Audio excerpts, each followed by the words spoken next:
Hi, everyone. Welcome to Dr. MC's Self-Care Cabaret podcast.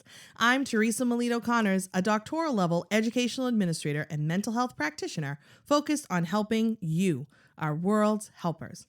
Every day we have a choice to prioritize our well-being, to incorporate reflection, recovery, renewal, and resilience strategies into our lives. However, those of us who step up and serve our communities in healthcare, education, nonprofit spaces, and more can struggle with putting ourselves first. I've seen it firsthand. It's a challenge.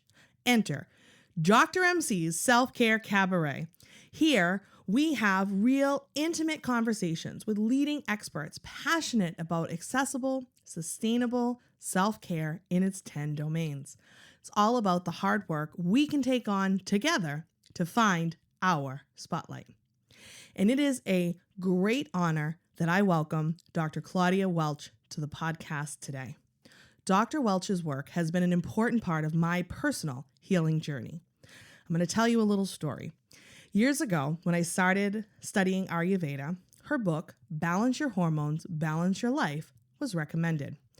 Fast forward a few years, I found myself without a menstrual cycle.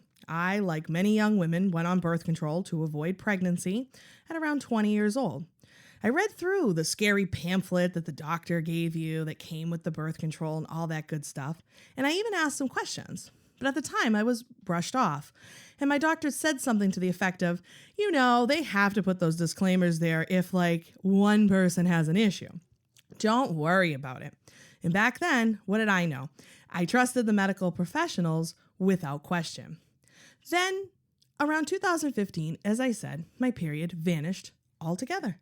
Just poof, gone. No explanation. Was this a result of my eating disorder? Perhaps.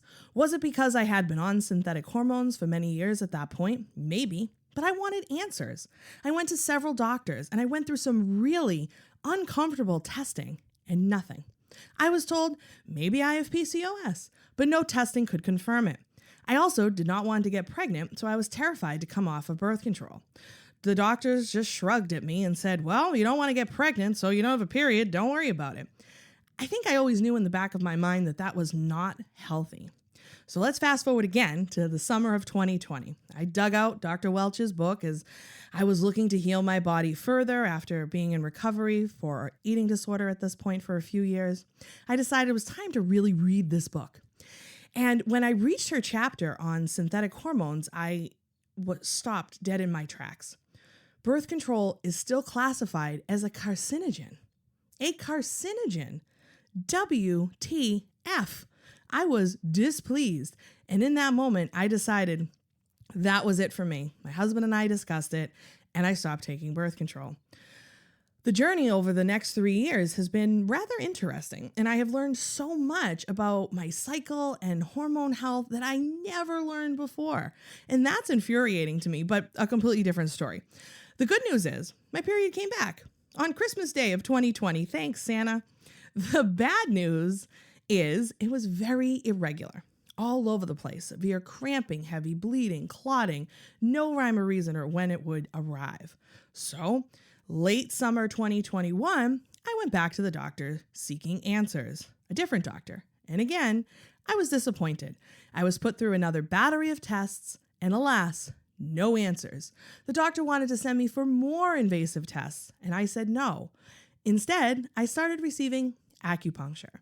Acupuncture is known to help balance hormones and works particularly well for issues of the reproductive system. And I'm happy to say that after about a year and a half of acupuncture, although my cycle is not perfect, it is much more regular and manageable. And I know I continue to heal after every session.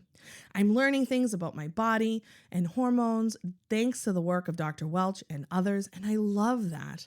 Things I never knew before. Our bodies are so magnificent, and I love that I'm on this journey. And I've also heard your menstrual cycle described as your report card for your health the month before. So being an overachiever, I like to get a good report card every month. Makes me feel good. Anyway, now you can see why welcoming Dr. Welch to the podcast today is a big deal. Dr. Welch has been a lifelong student of medicine and life. She has practiced Ayurveda, is a licensed doctor of Oriental medicine, and has authored the book I mentioned, Balance Your Hormones, Balance Your Life, Achieving Optimal Health and Wellness Through Ayurveda, Chinese Medicine, and Western Science, and another book, The 4 Qualities of Effective Physicians, Practical Ayurvedic Wisdom for Modern Physicians. Dr. Welch has lectured internationally on Oriental medicine and Ayurveda, exploring how Eastern medicine applies to women's health and today's reality in general. And without further delay, here is our conversation.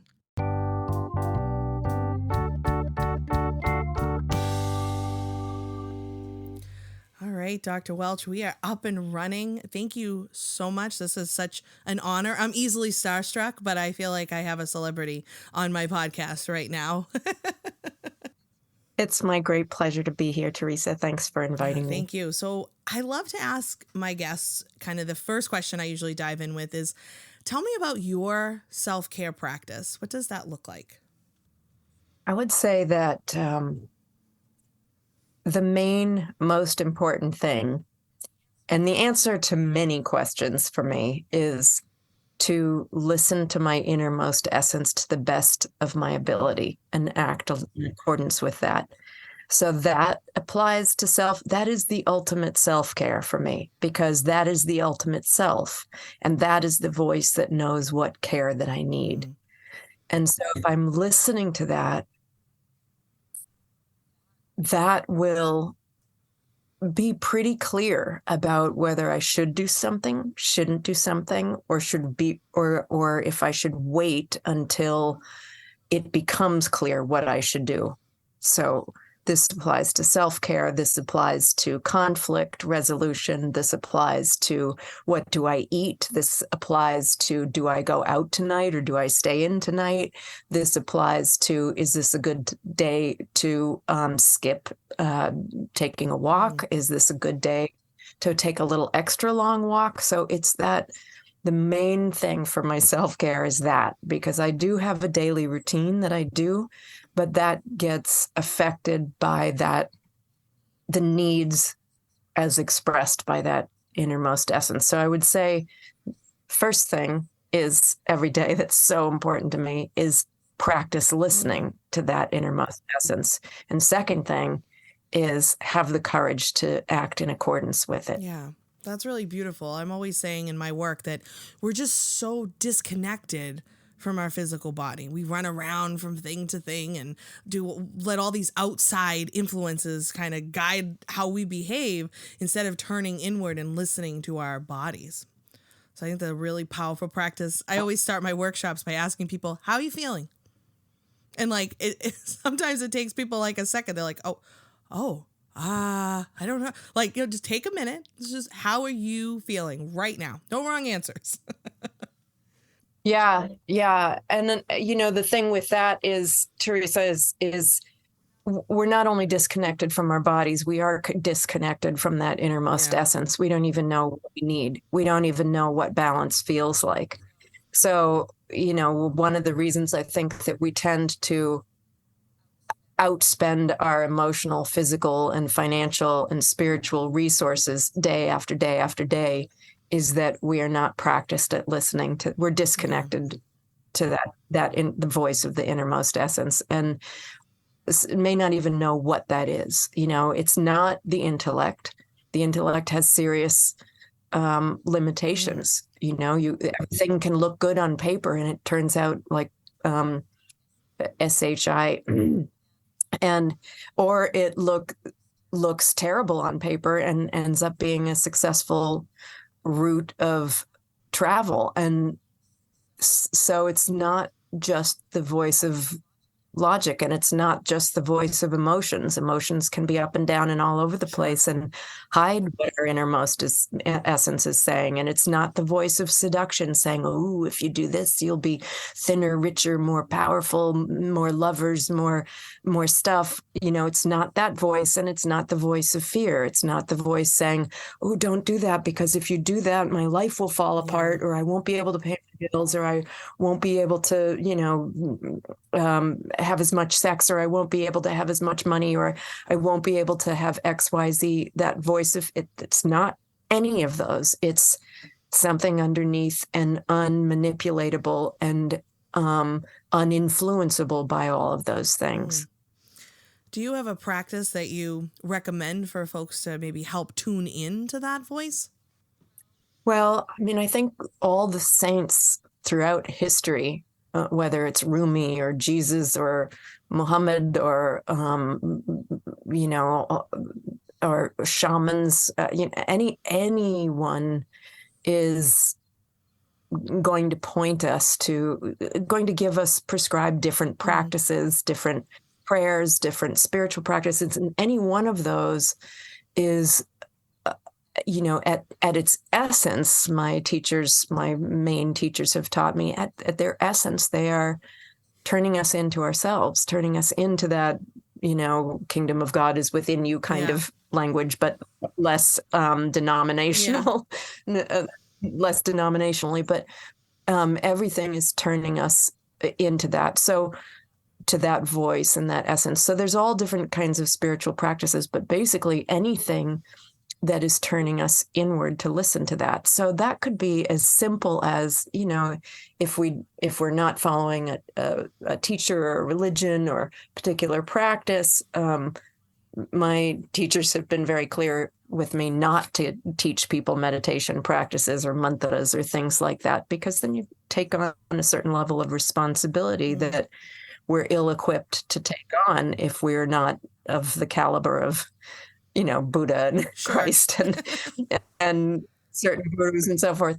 But what we can do, which is a very simple beginning, is tune inside with certain visualizations that allow us to kind of, close our eyes and tune in to being able to turn on our internal sensory apparatus and be able to feel internally what's happening in our bodies and in our energetic bodies. If we if we close our eyes, if you and me just sit here, and all the listeners just sit here for a second, close our eyes and turn our attention inward and try with our imagination to trace the boundary of us versus not us, which from a visual point of view with our eyes open is the skin. So if we even just try to feel the boundary of ourselves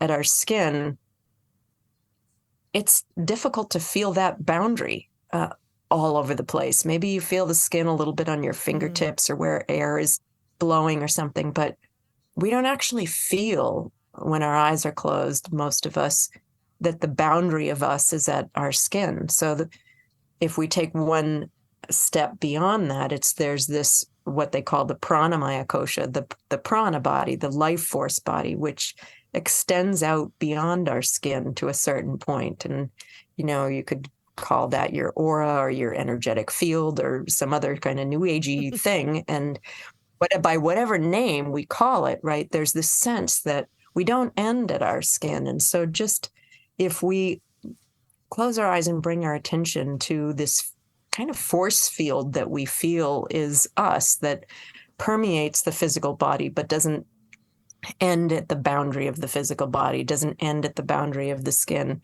If we start to feel, oh, what's going on in there? And we take some slow, deep breaths, and, we can feel where there's tight spots or sticky spots or empty feeling spots or this kind of thing. We can kind of breathe into it and just see what's going on in there, and breathe into those places and allow them to open up and allow kind of that life force, that energy to flow. It's very simple. There's very simple practices we can do like that. that begin to tune us into what's happening not only in our bodies but in our energy fields. Where are we getting tight? Where are we experiencing our anxiety? Where are we experiencing our stress?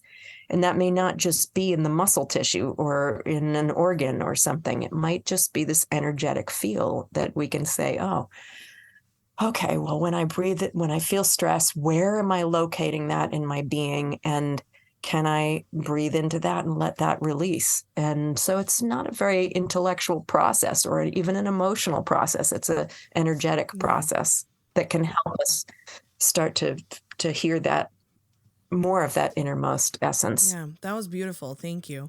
I think sometimes, you mentioned that it was a simple thing. I think sometimes we overcomplicate things in our minds and we're like, oh, it can't be. If it's something so simple, like how's it going to be beneficial? And a lot of self-care practices that I teach folks are the simple things, the easy, the efficient, the effective things you can do everywhere, like deep breathing exercises or gentle stretching.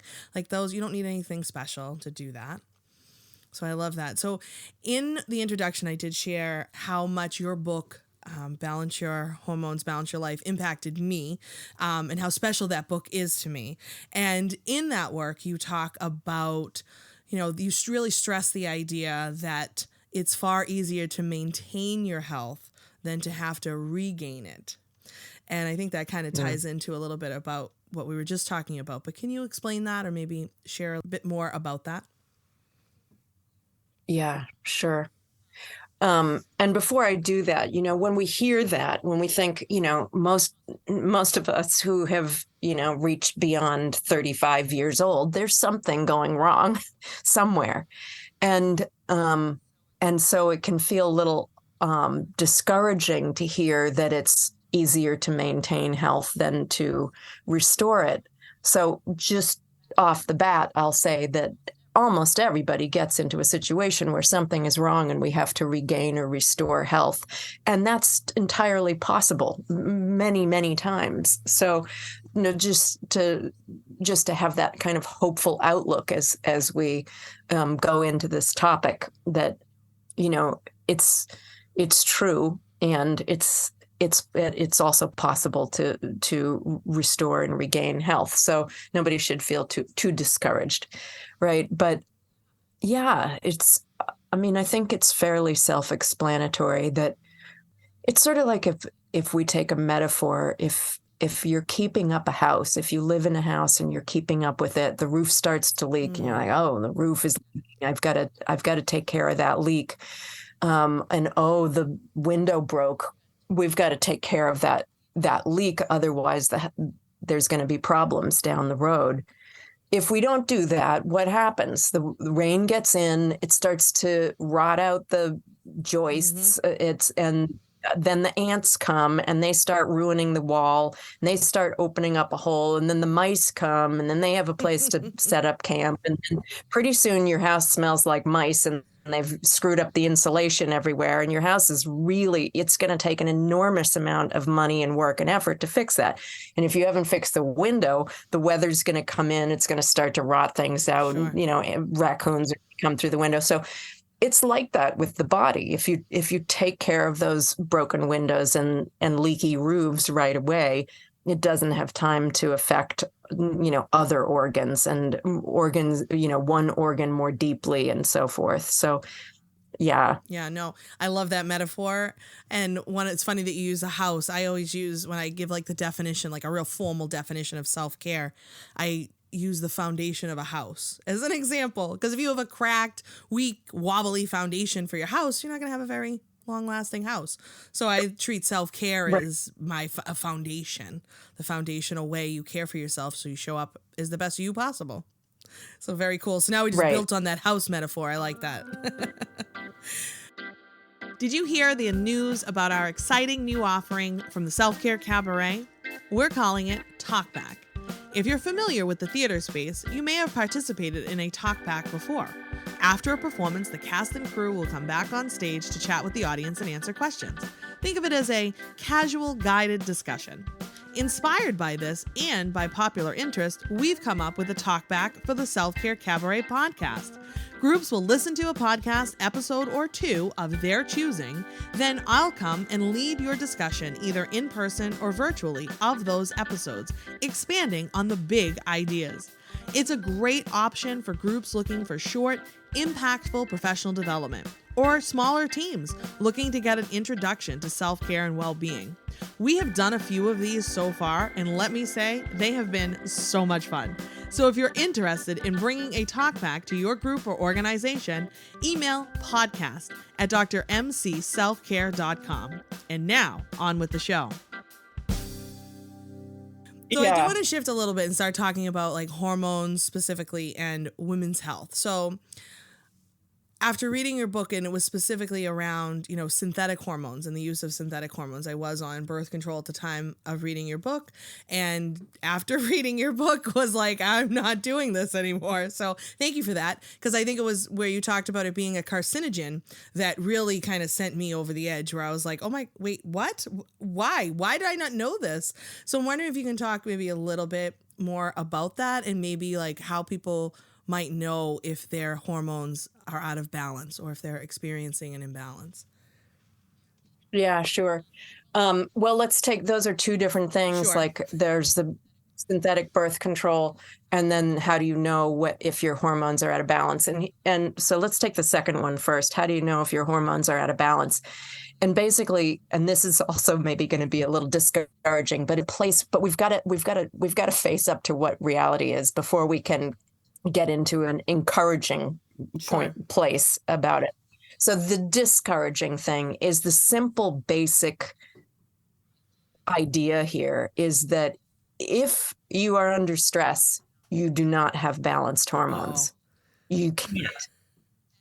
And so that's the discouraging part, because so many women are going around under enormous stress.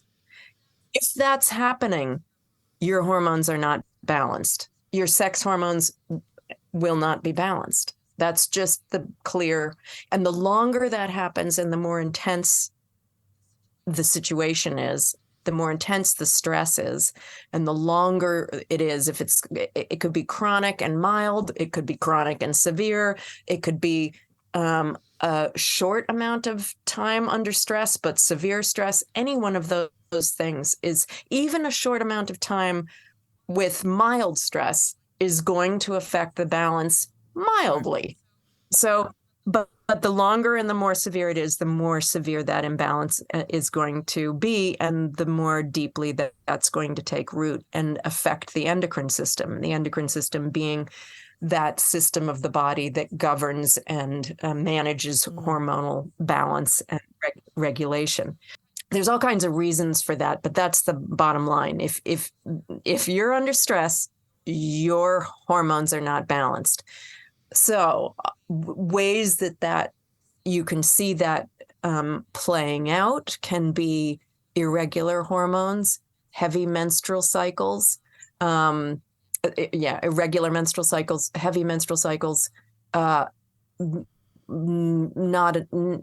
amenorrhea, no menstrual cycle, light menstrual cycles, hot flashes, night sweats, mood swings, acne related to the hormonal cycle, headaches related to your menstrual cycle. It could be too much milk if you're lactating, not enough milk if you're lactating. It could be masses in the uterus, meaning like uterine fibroids, something like that. It could be endometriosis. It could be fibrocystic breasts. It could be sore, tender breasts before the cycle. Like all of those things can be reflective of hormonal imbalance. Mood swings, all those kinds of things. So when we see that, we recognize, hormonal imbalance is a pandemic that makes COVID look wimpy. Yeah, for sure. Yeah, for sure. And it's so important. And I think it's not talked about. I mean, I learned so much from reading your book that like I didn't And I never heard like half of this stuff before, more than half of it. I'm like, wait, how did I get to this point that I never heard of some of these things? Right.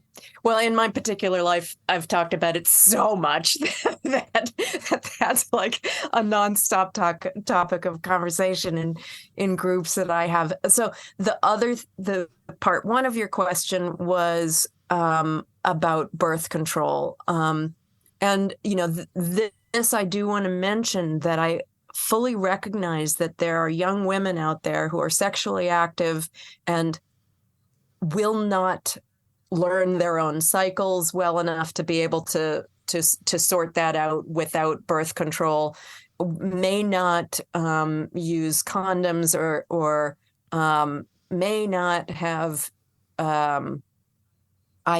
All of the kinds of birth control forms are a little problematic in one way or another. And I think that synthetic birth control is problematic, is sufficiently problematic that I don't like it. However, I think it is the lesser of certain evils if a young woman is likely to get pregnant if she's not on that, because of the kinds of issues around that. Does getting an abortion fit with her ethics, her moral compass, her religion, and I'm not making a value judgment on that. If for some women it does, and for some women it doesn't. And in many countries, abortion is illegal. And in many situations, having a baby is extremely difficult to do at that time. And so putting a young woman in the position where, I would say, hey, I don't like synthetic birth control. It comes with side effects that are not good. So don't do that. That might put her in a very precarious position. And in such a case, maybe the synthetic birth control is a better option than some things.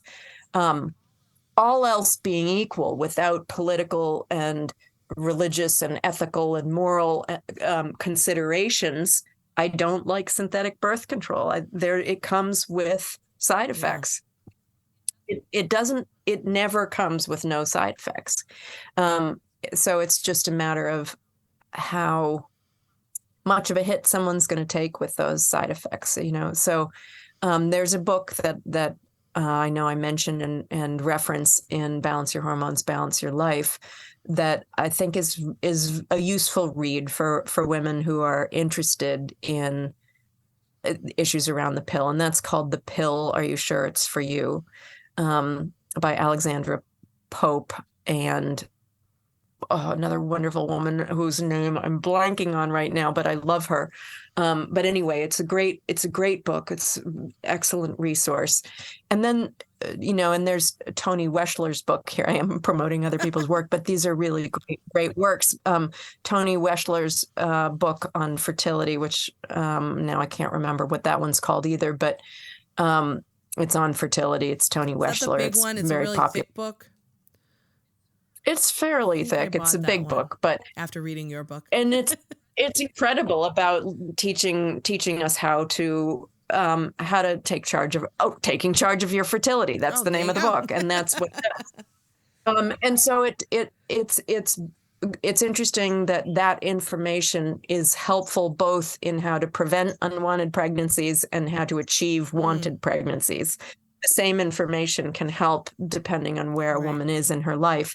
It doesn't rely, but the woman has to put in the time, which a lot of teenage women and women in their 20s are not going to do. I wasn't interested in it when I went on birth control. Right. It was like, no. And even, when I started experiencing some issues in my menstrual cycle, I had just gotten married, and I was like, I'm not interested. We don't want children. So no. And, even when I read your book kind of the first time, I was like, and kind of put it aside. It wasn't until the summer of 2020 where here I was reading it again, realizing, okay, this not having a period, like this is feeling like this isn't healthy. And I was seeking out answers, pulled your book out again and was like, oh, But that took a long time, and I was in a place at that time to receive that information. I wasn't in my 20s. I wasn't ready. I wasn't even in my early 30s ready to hear that information. Right. Yeah. Yeah. Thanks for that honesty, Teresa. And that's what I find is that, I desperately want women who are in their teens and 20s to know and understand and get this information, and they don't.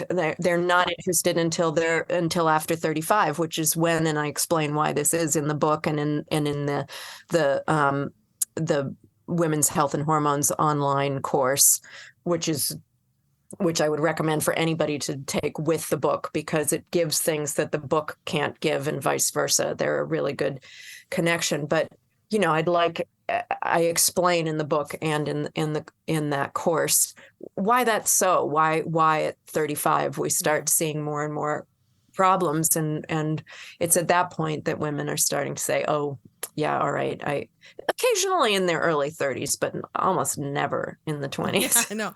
Well, and I think that, synthetic hormones, my own opinion, although it is somewhat, I've read different studies and seen different statistics about how it is causing a lot of depression and other mental health issues in young women, and just other health issues in general, possibly linked back to going on synthetic hormone at a really young age. Yeah. Yeah. I mean, there is. And yeah, there is. What can I say?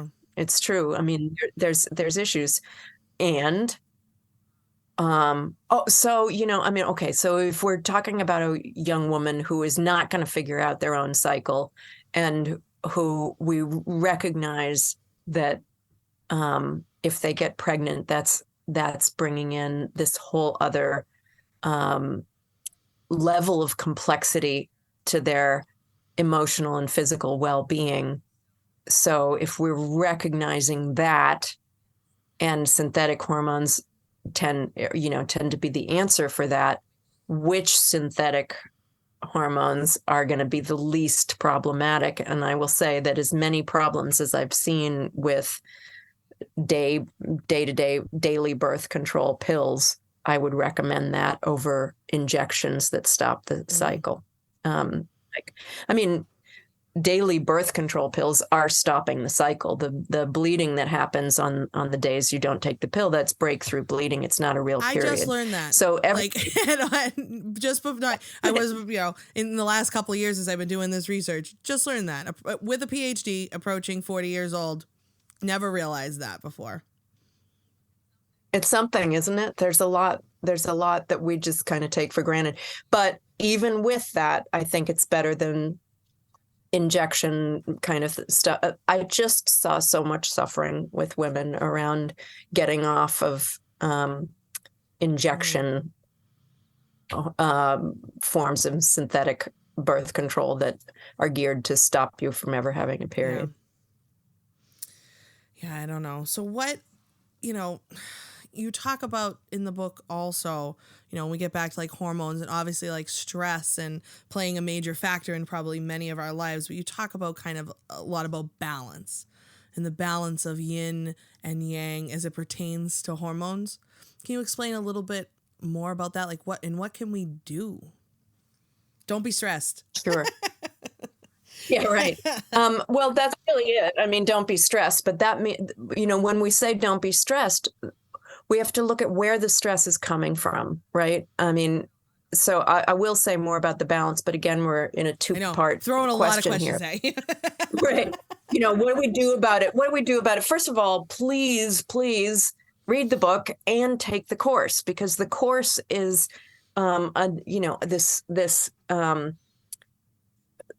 this nutshell of what I learned and taught over decades.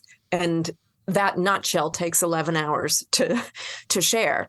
And so I can't, I'm not going to be able to do that justice, but I can share a little bit about the balance and I'll go back to that in a second, but that the other part of your question here in terms of what,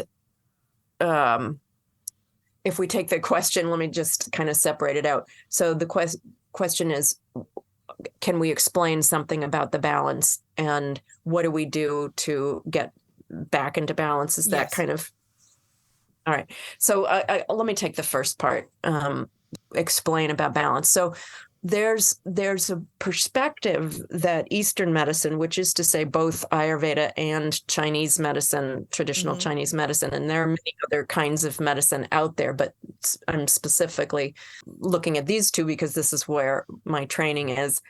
It's interesting when we look at these two ancient forms of Eastern medicine, because they both have these holistic outlooks, but their holistic outlooks and the paradigms, the lenses through which they view reality are different from each other. So, for example, they both talk about 5 elements, but the 5 elements they talk about are different and interact differently.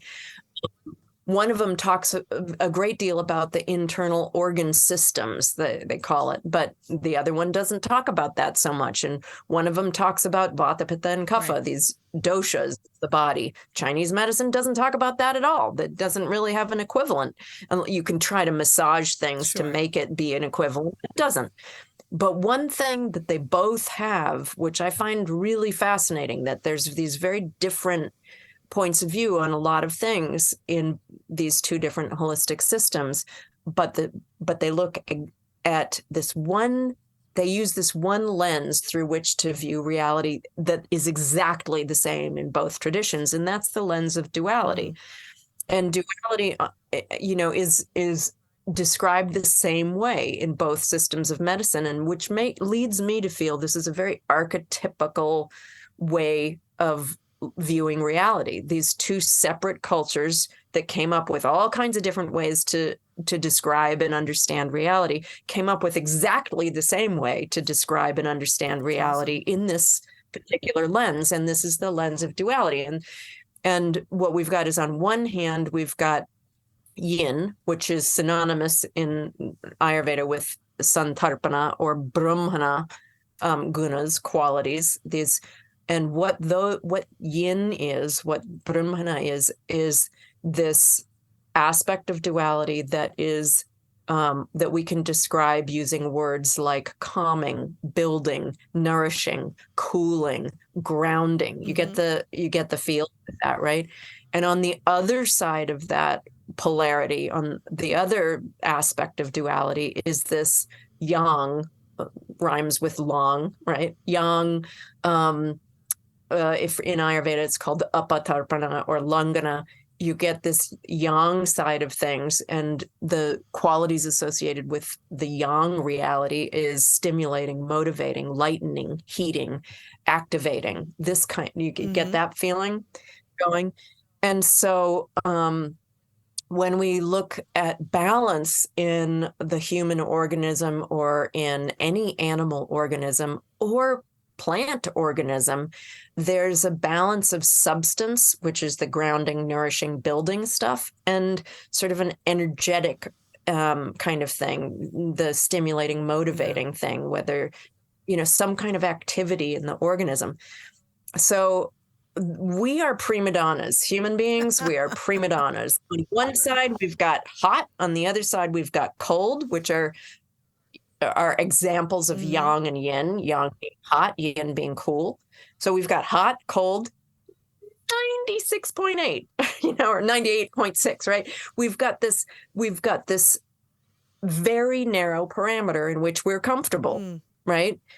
So 98.6, that's our baseline, 37 degrees Celsius for anybody listening from Celsius-oriented countries, right? But we've got, that's our happy place. And a degree or two on either side, we're very uncomfortable. A degree or two more, dead. That's the balance I'm talking about. And that balance is between hot and cold, light and heavy, oily and dry, substance and energy. Like, all of these things have to coexist in our being. And what are the forces that manage that and keep us not too hot, not too cold, just in that right little prima donna thing that we like, right? What does that? Hormones do that. They make us hungry. They make us thirsty. They make us feel satiated. They make us feel tired. They make us feel energetic. They make us feel calm. They make us do all these things, feel all these things, and they respond to what we're doing. So if we are highly active in our life, it's going to increase that kind of active, stimulating, motivating heat, lightening effect on us. And if we're slow and we're sleeping a lot and eating cold, heavy, wet, dense food, we're going to get more heavy and cold and wet and dense and slow. And too much on either side is going to be problematic, right? Too much heavy, slow, dense, that's going to give us masses, excess weight, excess fatigue, excess things like that. Too much stimulating, lightening, motivating, we're going to be too skinny. It's not going to be good for us. It's not going to be good for our hormonal health. We're going to get insomnia and anxiety. And you can have both of these things going on at the time. Right? Okay, maybe it's not happily, but that gets into a little confusing thing. Like, why does that happen? Why do you get fatigued and overweight if you are always outspending resources and you're too activated and too motivated? And that's a whole thing we go into in the course. And it's something that naturally happens. And if you're, for example, very stressed out and you are carrying excess weight, it may be, if that excess weight is because of excess weight too long affecting the endocrine system and the insulin producing portion of the pancreas, that weight is there because of that, not because of being too slow, eating too much, not exercising enough. And so if you do those things, if you over-exercise, if you undereat, if that's going to make it worse. So this is why we have to see for every individual, why is the weight too little? Why is it too much? Why is the fatigue there? Is it because of just excess lethargy, or is it because you've overworked and you're fatigued? So we have to look at each person's situation in order to understand where they are in this balance. Yeah. It's wild. It's so important though. And this isn't stuff that people generally talk about, people generally study or other medical professionals share. I mean, it's not really how we do things here. I'm a big proponent of Ayurveda myself. I have studied it, certainly not to the magnitude that you have. But it's fascinating to me. And I wish that more people understood it and were interested in it or exposed to it or had access to it. Well, thanks to you. That's happening. We're trying. So I'm wondering, what is maybe like your kind of go-to practice? Like, do you have something or like a favorite thing that you like to do to kind of help keep yourself de-stressed and in balance? So before we go to that, let me address that second part of the question that you asked. How do we get back to balance? That was so we looked at balance a little bit, but in terms of getting back to balance, this is an interesting thing, right? Because we know when we're stressed out. All right. So say we recognize that our hormones are out of whack. Something's going on with our cycles or our moods or something like that. And we think, okay, well, my cycle's out of whack because I'm stressed out. Okay, why am I stressed out? I'm stressed out because I get up too early and I go to bed too late because I'm too busy, and I bring my kid to soccer and I've got a full-time job and trying to grow marigolds in my garden. And I don't know, like just things, right? There's so many things going on, and I'm supposed to have a hobby and I'm supposed to be politically engaged and I've got all this stuff going on, and okay, well, why am I doing all of those things? What is the cause of? We're going to look at the cause of the cause of the cause of the cause. So what is the cause of the hormonal imbalance? The stress. Why am I stressed? Because I'm overworking. Why am I overworking? When we get to the cause of the cause of the cause, there's often a belief system there.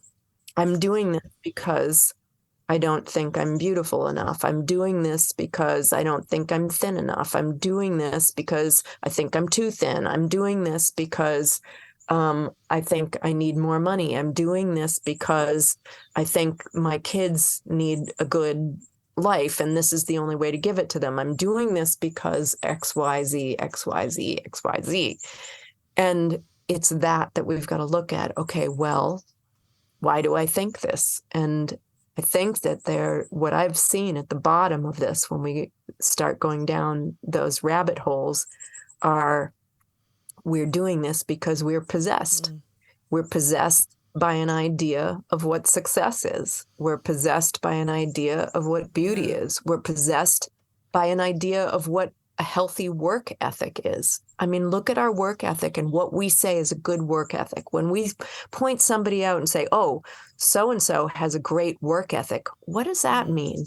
And where does that come from? I have a friend who came back from a foreign country once some 10 years ago, and they were doing a job there.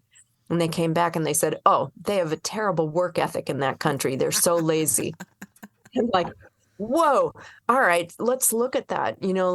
So does that mean they're not working 70 hours a week and they have time for their families and time for themselves, and they're going to have a cup of tea with somebody who drops in and spend some actual time with another human being in the middle of their workday? And that's what we're calling takes a lunch break. And if we look at where our work ethic is coming from here, if you've listened to the podcast 1619, we look at the role of enslaved people in our country, and we look at where our work ethic came from.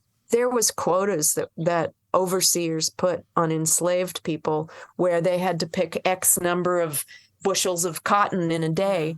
And if those workers, if those enslaved people didn't make that quota for the day, they were severely punished. And yet, if they went over it, they were going to make everybody else's, all their friends and their life miserable from then on, because then it was a new height that you were supposed to meet every day. And then when slavery ended, that work ethic, that blueprint of how to get more out of human beings, as much as you can, squeeze as much out of you as you can out of human beings, that still applied. That was how they were paid a little bit, but it was still quota based. And then when the Industrial Revolution happened, that was how we made cars. Like, that was how we started to do things. You have a quota. You've got to make this quota. That's a good work ethic. Apparently. Look how screwed up that is, Teresa. Right? And how screwed up we are still because of all that. And then we feel guilty when we're not meeting our self-imposed quota because we've internalized that possession. The country was possessed by this idea. And I'm not saying that hard work is never appropriate. I think working hard, in alignment with our innermost essence, that can be a very fulfilling thing and sometimes very difficult. It's not that those times don't always happen, but if that's the daily fare, I think we are possessed by a ridiculous idea that is hurting us a lot. Absolutely. Well, and if you look at the work-life balance statistics in this country and folks using their paid time off, there's been a steady decline in that over the last since like this. I think the data that I have is like the 1970s to like now. People used to take like an average of 20 days off. Now they're taking 10, and this is your earned paid time off. We're not talking about other leave. Like it's just wild that people don't. They tie themselves to this work ethic, this being busy as a badge of honor, and overdoing it. Yeah. Yeah. And we say that we're the best country in the world. I mean, this has just got to be people who have not been outside of the US. Yeah, for sure. Right. Who don't know what siesta is, who don't know what having, a mandatory X amount of time after giving birth, paid away from your job. There's plenty of countries that are working that out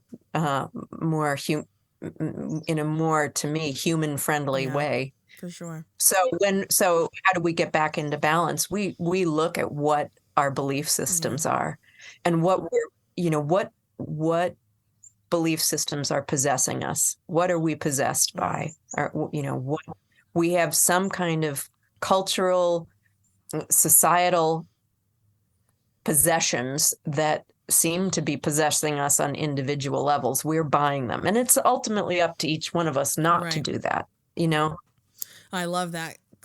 Couple of ideas. First of all, what are you possessed by? That may be the episode title. I love that.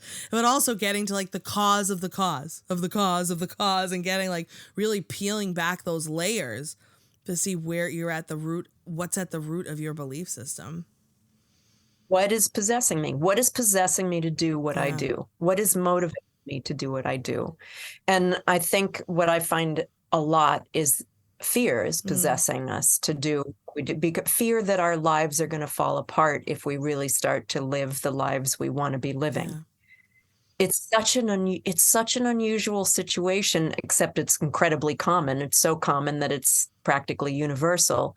But it's so odd. It makes no sense that, when we really look at like, what is the life I want to be living?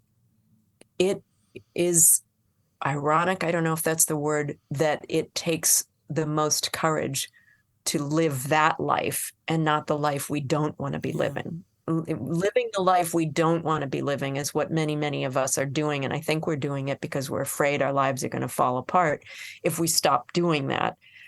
But what I've seen, and I keep an open mind that maybe your life will fall apart in some irrevocable, horrible way if we stop doing something that we don't want to be doing. But it's not what I've seen yet. What I've seen is that life gets better.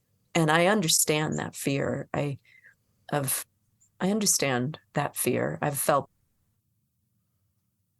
that fear before. I think that, really, if we can, a lot of us have to be intellectually satisfied that doing this, living a life we don't want to be living, is hurting us, and it's hurting others, and it's hurting the planet.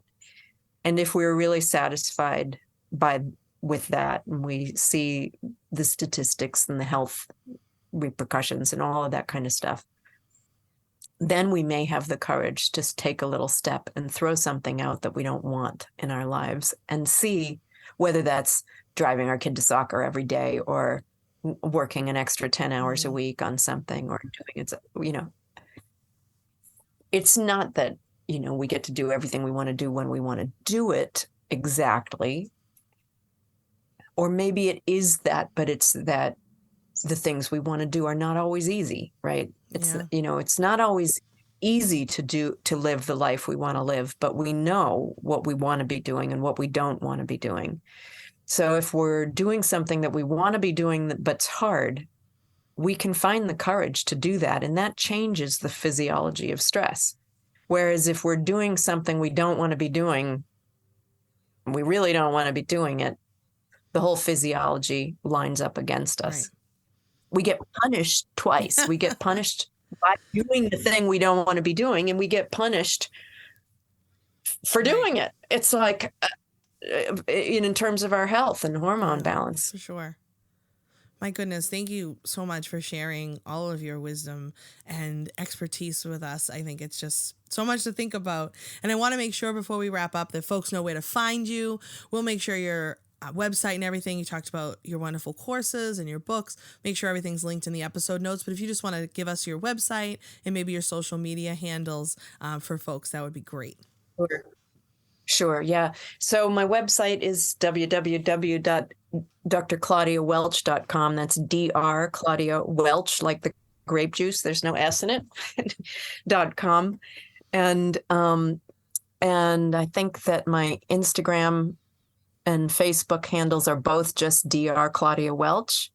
And you can also find me at satsangam.net these days. Doing a course called Vedic Threads with my colleague and friend, Dr. Ram Kumar. And in that, we get away from women's health and are talking more about Indian knowledge systems. And that relates a bit to what we're talking about, in that we're exploring we're exploring things that may help us shift our perspective on life, and how we see things matters, and can make a beneficial difference in our lives in terms of how it affects our belief systems and coaxes us away from insanity to a more sane position. Nice. We'll make sure all of that is linked. And again, thank you so much. Such an honor to connect with you and chat with you here on the Dr. MC Self-Care Cabaret podcast.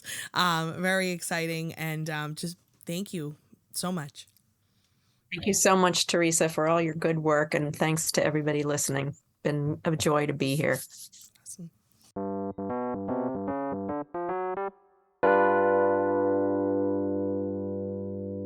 Wow.